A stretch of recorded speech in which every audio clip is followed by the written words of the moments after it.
He's back! I have returned. I've returned to ramble about my favorite video games some more. It's been a little while. It's summer now, more specifically 39 degrees. But I'm back. I've actually recorded all of this earlier today, but then the files got corrupted. So now I have to do it again. Right, so where were we? Now that I've talked about all of the separate components, I wanted to showcase how perfectly they combine by going over some of my favorite moments in the game. Oh yeah, that's right. So let's continue with that, shall we?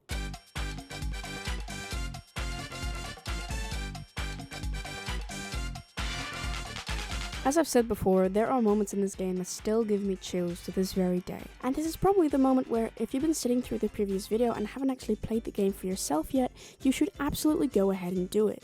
Get the game on Steam, it's really fucking cheap. I got all 5 games for less than $5 during Christmas sale. Make sure to download the application that adds the music because the PC version doesn't have it for some stupid reason, and experience the game for yourself. I must have won you over by now. If not, what are you still doing here? You just sat through 15 minutes of me gushing about this game. I highly recommend you go and play it, as I'm going to spoil the shit out of it from this point forward. Let's fucking go. The entire valley section of the Lost Valley level really deserves its own little segment here because it's just that iconic. Level 3, the Lost Valley, is where things start to get interesting. The game has been slowly letting go of your hand by throwing increasingly more difficult enemies at you. But none of that compares to what you'll find beyond these rocks. You climb up the ledge and find a skeleton with a med pack. I always loved this being here. It's the perfect little piece of foreshadowing. It's like he's saying, here, take this. You're gonna bloody need it. And you'll go, but what kind of monster would possibly lie beyond that would make me have to use such a thing? Well, you slide down, and you're immediately ambushed by... Ik weet wat er nu komt. Volgens mij weet ik wat er nu komt. Is dit de bol? What the fuck doet de dinosaurus hier? Raptors. Loud, fast, scary. What, wasn't that what you expected? Of course there's raptors in an abandoned underground valley in fucking Peru. Where else would they be? Drenthe? These buggers are scary. They're fast, they have gigantic teeth, and you can hear them coming from miles away with the loud thumping of their legs.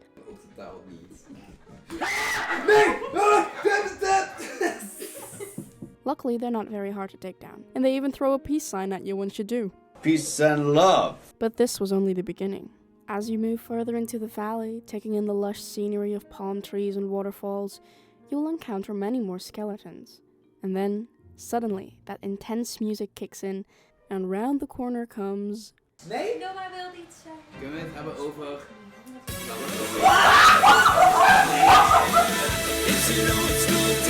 I mean, what do I even say? This is just one of the most iconic moments in the game. Hell, the entire franchise even. It's so unexpected. It's ridiculous and memorable, and I completely adore it. Oké, we moeten het toch doen. Let's go, Sophia!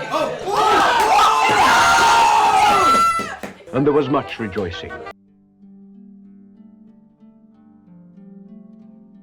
Probably my earliest memory in this game is figuring out the bird room in Tomb of Qualopec. It's different from the other rooms in the level in that it doesn't involve movable blocks, but instead a puzzle involving timed levers and moving platforms that sort of look like chess pieces on a chessboard. I've always loved the reveal of this room with that perfectly timed music cue that instills such a sense of wonder.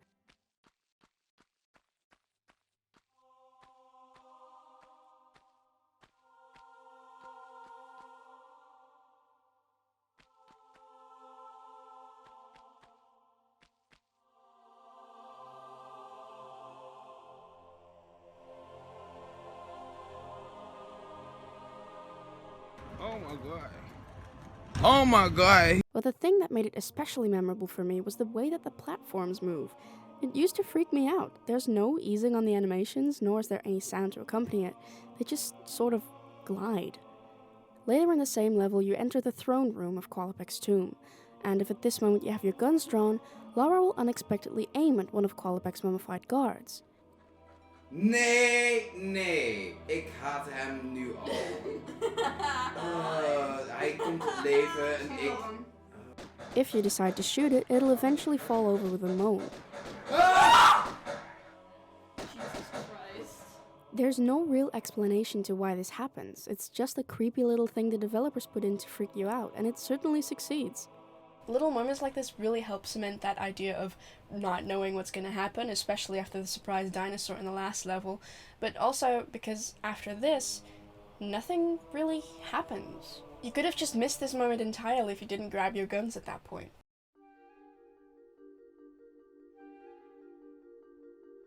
The next level is St. Francis's Folly, and this was definitely the level I played the most as a kid. It's got some really memorable stuff in it. But before we get to that, I want to point out this alligator. Why? No real reason, just the way he dies used to crack me up. Right after you take care of the alligator, you go through a corridor and end up here. A music cue plays, you carefully walk up to that ledge and look down to see an absolutely incomprehensible MC Escher type mindfuck of a room. This place is unlike anything you've seen before until this point. It's this Jenga tower-like structure, and it's fucking massive. One wrong step and you'll be plummeting into the depths below. Or you could just save right beforehand and dive in and break your neck.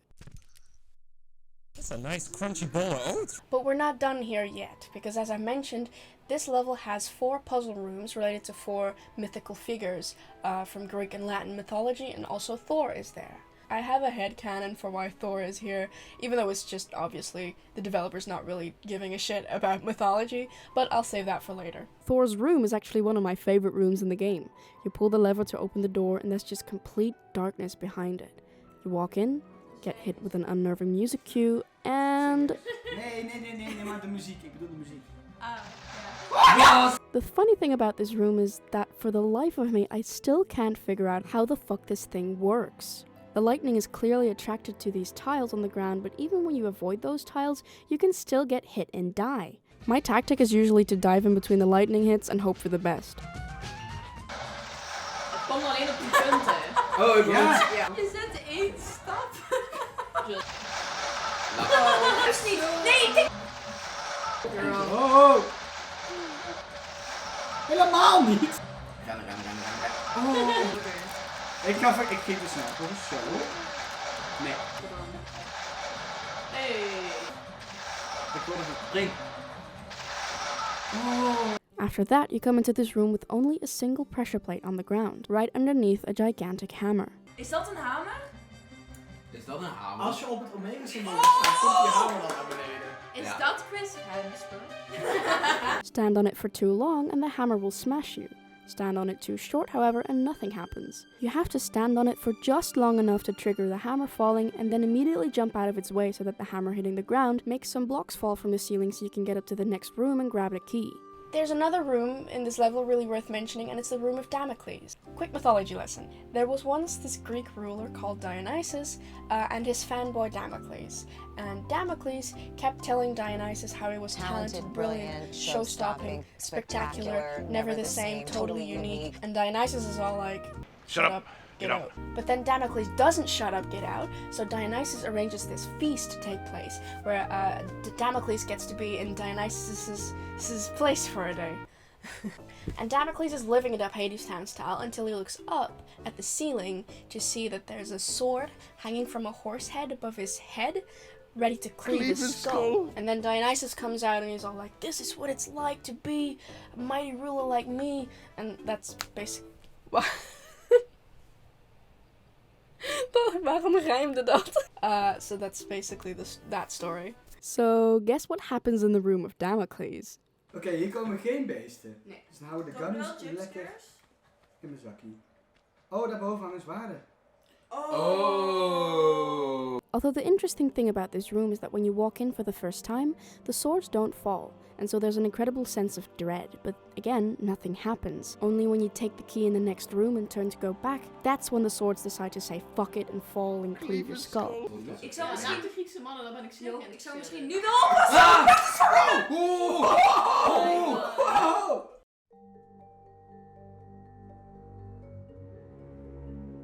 Palace Midas is another brilliant level, and it has arguably one of the most memorable moments in the entire game. In this pretty little garden area, climb up to the pediment and go into the corridor to find this room, the Midas room, one of the most iconic areas in the game. Now, Midas is a Greek mythical figure who wishes for everything that he touches to be turned into gold, and that's basically all you need to know. But if you're unaware of the story and decide to jump onto the fallen hand of the Midas statue, this happens.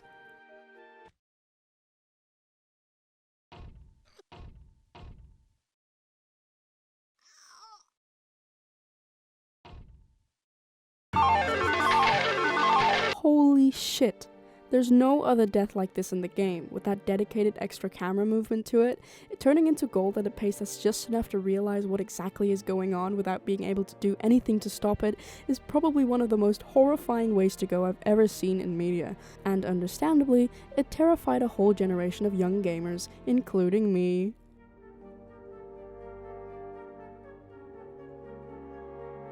So, as I mentioned before, Tomb of Tihocan has us sliding down this slide with a scary face, and at the end of it is an underground lake.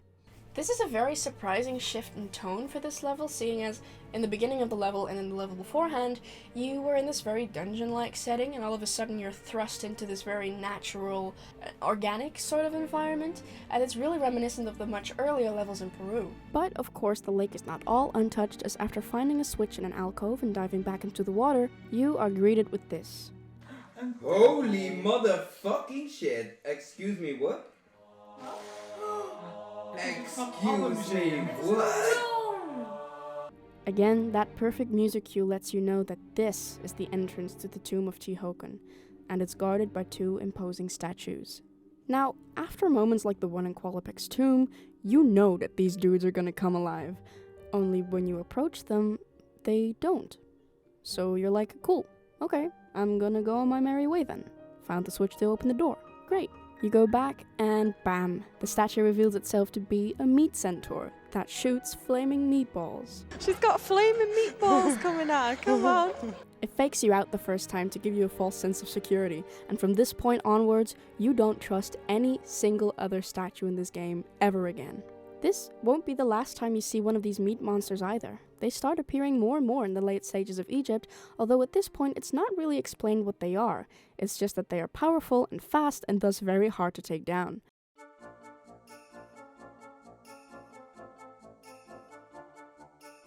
I used to hate, and I mean hate, the sound that these things make. They make this horrible screeching noise when attacking you, but even worse is actually the sound when they can't see you, and they're just like skulking around, and they make this horrible sort of like zombie-like moan, and I hated it. I hated it. It's not a scary noise at all, it's actually quite silly. But when I was young, it was the scariest thing ever. Whenever my dad was playing one of these stages, I had to go watch cartoons on the family computer with the headphones on, but I could sometimes still hear their moans through the headphones. It was the worst. In the last level of Egypt, Sanctuary of the Scion, you find out that it's not just centaurs either. There's also a flying variant, and one that leaps around like a cat. Oh, fuck. What the fuck? What is that? The cat-like meat monster is actually quite similar to another enemy that we met a little earlier in the game, the mummies. They share the same behavior and the same set of sound effects.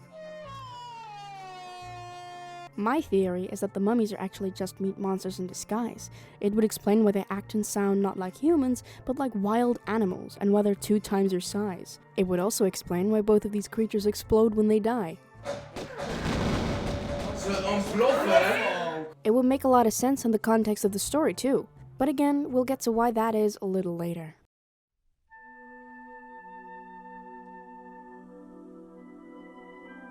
This level, Sanctuary of the Scion, also has what might be my very favorite moment in the game, which says a lot. First, let's talk a bit about this level. The way that levels in this game usually work is that there's a door at the end of the level that you need to find a number of keys or other objects to open. Palace Midas has 3 lead bars, St. Francis Folly has 4 keys, City of Kmoon has the 4 idols, etc. Usually these key objects are hidden within their own separate rooms, and you'll need to solve a puzzle to get to them. This level isn't much different. There's 2 keyholes on the Sphinx in the main area, the keys for which are hidden behind locked doors that you'll need to do some platforming to open. This isn't all too difficult. After obtaining the keys and inserting them into their locks, you open the door at the foot of the Sphinx, which you presume will lead to the end of the level. But the name of the level implies that this area is where the last piece of the Scion is located, and we haven't found it yet. So, as you approach the door, you look down to see water. You drop down, and hidden just beneath the water's surface, you find 2 giant statues of Egyptian gods. Like 2 stone guardians, these statues are the last remaining puzzle you need to solve to get to the titular sanctuary of the Skion. Just the absolute size of these things make you feel tiny in comparison. The unexpectedness of the set piece too, and just a general feeling of, oh my god, of seeing that for the first time, is an experience I'll never forget. Speaking of unforgettable things, ladies and gents, this is the moment you've waited for.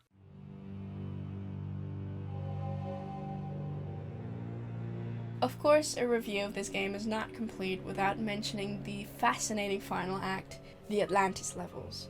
So, in a move absolutely nobody expected, this game's final set of levels dives straight into Silent Hill Hellworld territory. This game's version of Atlantis is a visceral nightmare of H.R. Geiger-like architecture with walls seemingly made out of pulsating living tissue. It really feels like you're running around inside some living thing, as if the Pyramid of Atlantis is actually alive and breathing. And how are we introduced to this new area? With darkness in the distance and only the sound of a droning heartbeat. Fucking hell. Well, actually the PC version has a cutscene that sort of spoils this moment a little bit, but if we just ignore that, close our eyes and just pretend it's not there. The PS1 version doesn't have it, and that's the one that I grew up with, so it's basically superior anyway. Well, except for the save system. The PS1 version also does not sadly have the ambient track with the heartbeat that the PC version has, but instead, there's this really odd, loud, deep buzzing sound that plays seemingly at random.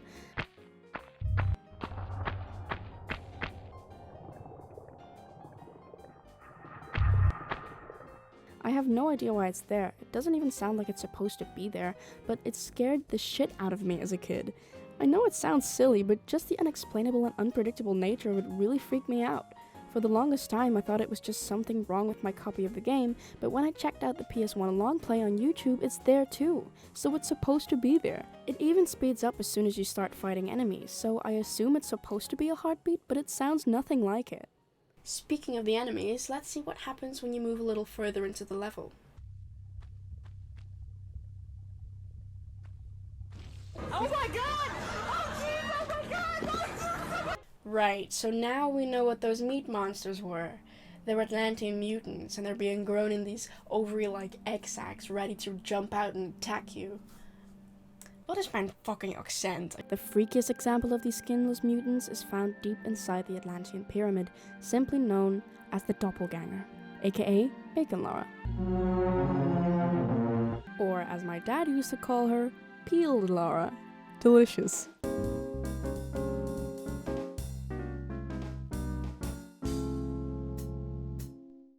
She mirrors your every move, which means you can't shoot her, as that would mean shooting yourself.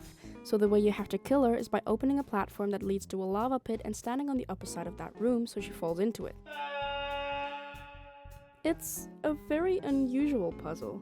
Nowhere else in the game have you ever had to interact with entities like this, which makes for a very freaky but very memorable little moment. Just the way she looks in general is enough to freak you out. She looks like an E.T. blow-up doll, so logically, she became a fan favorite character of the series. There is only one enemy freakier than her though, but before we get to that, maybe now is a good time to finally explain the story.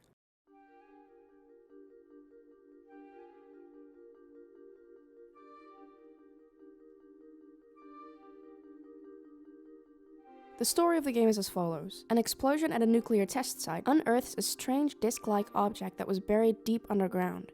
It activates and it reveals a human figure in suspended animation. Meanwhile, Lara gets hired by a businesswoman named Natla to find an ancient artifact called the Skion that is supposedly located in the tomb of Qualopec in Peru. When she finds it, however, she discovers that Larsen, one of Natla's henchmen, has been sent to kill her and take, in his words, that dribbling piece of the Skion.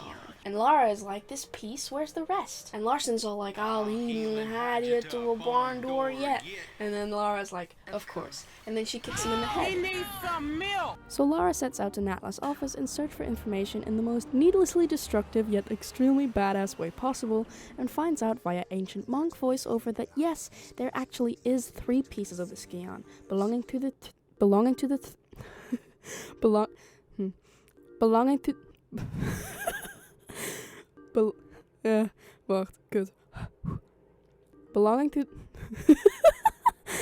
What unconnected needs?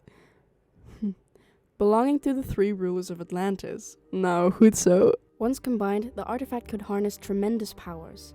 The second piece resides in the tomb of Tihocan, rumored to be located beneath a Christian monastery in Greece called St. Francis's Folly. So Lara goes to the location of the monastery only to see that some French dude named Pierre Dupont has already beat her to it, and also that he's a litterbug. The monastery seems to be the entrance to a series of underground complexes that lead Lara ridiculously far down beneath the surface of the earth to the tomb of Tihocan. Whee! Holy fuck. Whoa. On the way down to said tomb, Lara encounters many strange discrepancies that don't seem to line up with our location, Greece. The Thor and Neptune rooms in St. Francis Folly, for example. That name, by the way, St. Francis Folly, it implies that it was never really built to be a real monastery, because the word folly is used to describe a building with only decorative or ornamental purpose, no real purpose beyond that. So maybe it was built to cover up something else. When Lara eventually finds the tomb of Tihocan, defeats Pierre and takes his piece of the Skion, she comes upon Tihocan's burial chamber. It, again, is styled weirdly non-Greek-like with its red and gold covered walls. There's also an inscription on the wall, written in ancient Egyptian hieroglyphs. The inscription describes how Tihocan is one of the 2 righteous rulers of Atlantis, who, even after Atlantis was supposedly cursed, had led his people to Greece to try and keep rule over them there. Greece is also described as these barren lands, implying that the Atlantean civilization was much more advanced than the rest of the world technologically wise, even more advanced than the ancient Greeks. It may not seem like it, but this little cutscene explains everything. All of the weird discrepancies that we came across, like Thor and ancient Egyptian hieroglyphs being in an ancient Greek setting, it has to do with the Atlanteans mimicking the mythology and sort of like the culture of the indigenous peoples to try and fit in, and it's got absolutely nothing to do with the developers being too lazy to research actual mythology. See? This game is perfect! As Lara puts the 2 pieces of the Skion together, she receives a vision. It shows how one of the rulers of Atlantis, after using the power of the Skion for something sinister, gets their piece of the Skion taken away. But this causes a major disaster. We see how the pieces of the Skion are spread across the earth, and also discover that the final piece is located beyond another underground city in Egypt. What else? Upon finding the tomb in which the Skion is buried, Lara meets Larson again, who proceeds to deliver one of the most iconic lines in the entire game. I still got a pain in my brain from you. And it's telling me funny ideas now, like to shoot you to hell. However, he too is swiftly defeated, and the last piece of the Skion is taken from its sanctuary. When Lara emerges from the underground, however, she is awaited by Natla and her goons. Oh. Daft Punk? What? They take the piece of the Skion from her, but she escapes and follows them to the lost continent of Atlantis. It should be mentioned that along the way she meets a cowboy, and a skater boy, and a large man that says, "Say cheese!" The Skion is seemingly being used here to power the Great Pyramid of Atlantis, where some sort of factory was lying dormant for centuries. When Lara finally makes her way to the top, she reaches for the Skion and receives another vision. The evil ruler of Atlantis is revealed to be Natla herself, whom apparently tried to use the Skion to make an army of super mutants. Qualopec and Tihocan condemn her for this before freezing her up indefinitely. For your own mindless destruction. Mindless? Look at you! Neither of you have one squirt of inventive juice in your heads. Wasters. Greet your eternal unrest, Natla! You won't rest either, or your damned continent in death. She was the one in the disc-like object in the beginning. She was the one in the disc-like object in the beginning, and she's now using the Skion to continue her plan. But Lara, in true Lara fashion, simply points a gun at the Skion, which makes Natla throw herself at Lara with rage, ultimately leading to her own demise. And now, we're here. I think I'll just show you what happens next.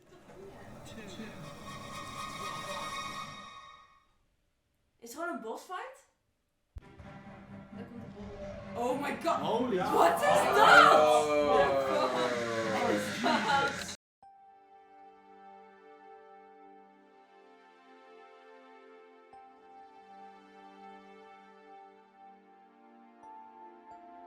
This thing, this creature, this boss fight was a shock to the brain of little 7-year-old me. The size of it, the body horror of it, the fucking... just look at it! Watching my dad struggle to beat it was a formative memory for me. and managing to beat it in one go while recording for this video with my dad watching felt like a personal milestone.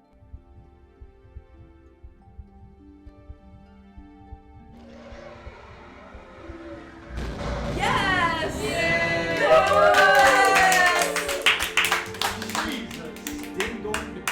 Nice! This boss was such an emotional experience for me. Absolutely one of my core memories. This whole game was, actually, if that wasn't clear already. I love this game. I love it despite all of its imperfections, like some of the animations being really fucking slow, or the insane amount of backtracking during certain levels, especially in Atlas Mines, or the camera flipping and flying everywhere during combat, or the way that this can happen, or the way that this can happen, or the way that this can happen. Oh, hello? Hello? If anything, I like this game because of its imperfections, but above all, I love this game for everything it does right. The way it managed to create one of the thickest, most entrancing and immersive atmospheres by using every recognizable aspect and limitation of early 3D gaming to its advantage. It's an incredible game that deserves way more praise than it currently gets. This game deserves to be remembered for the innovative masterpiece that it is.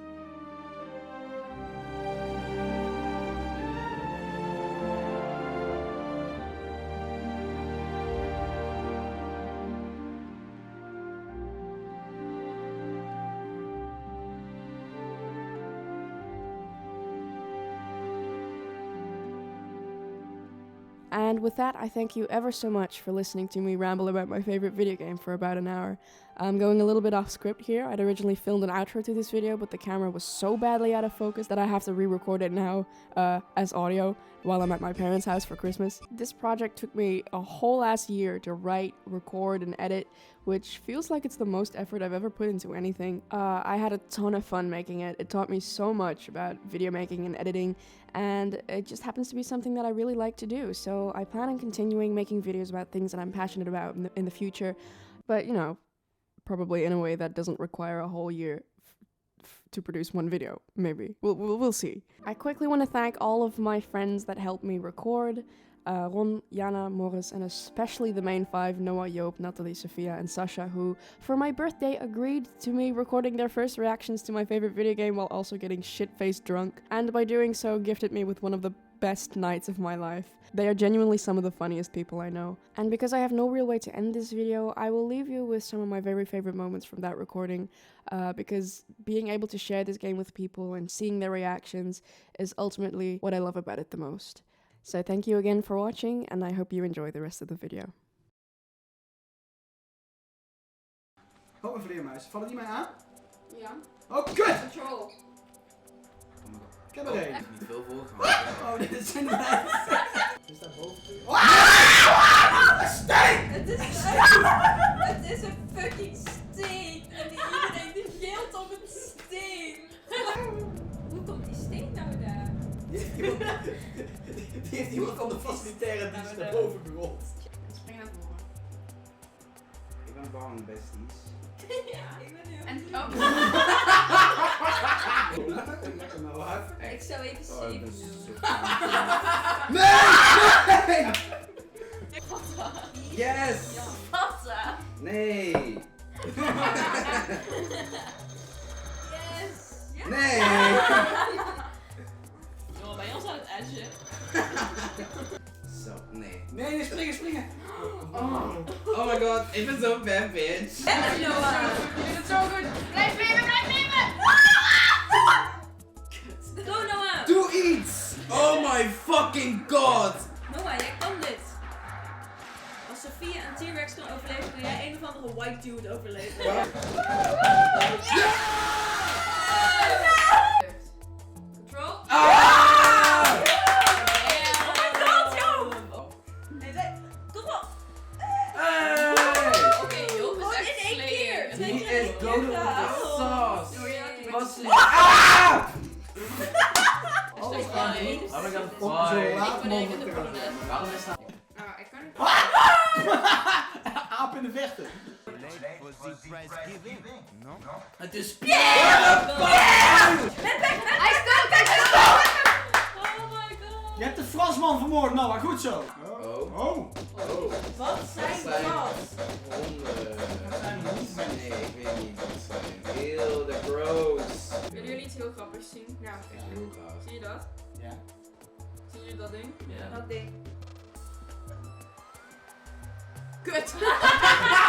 Wacht, hold on, Ja, hold echt, on, echt hold heel on. goed plan. Het was inderdaad best grappig, Lara. Dat geef ik je wel. Oh. Wat? Is dat een ginnetjes?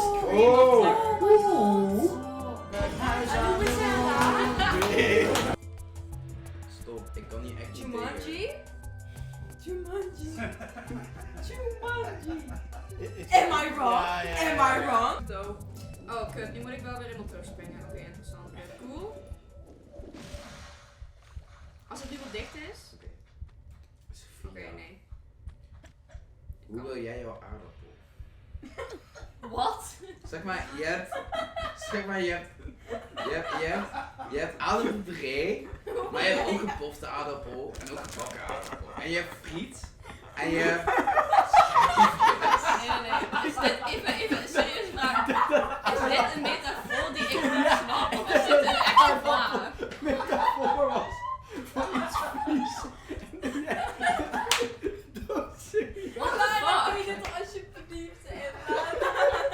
Uit niets is nieuw. Sophia, hoe wil jij je aardappel? ja, dus geef antwoord. Wat zei je?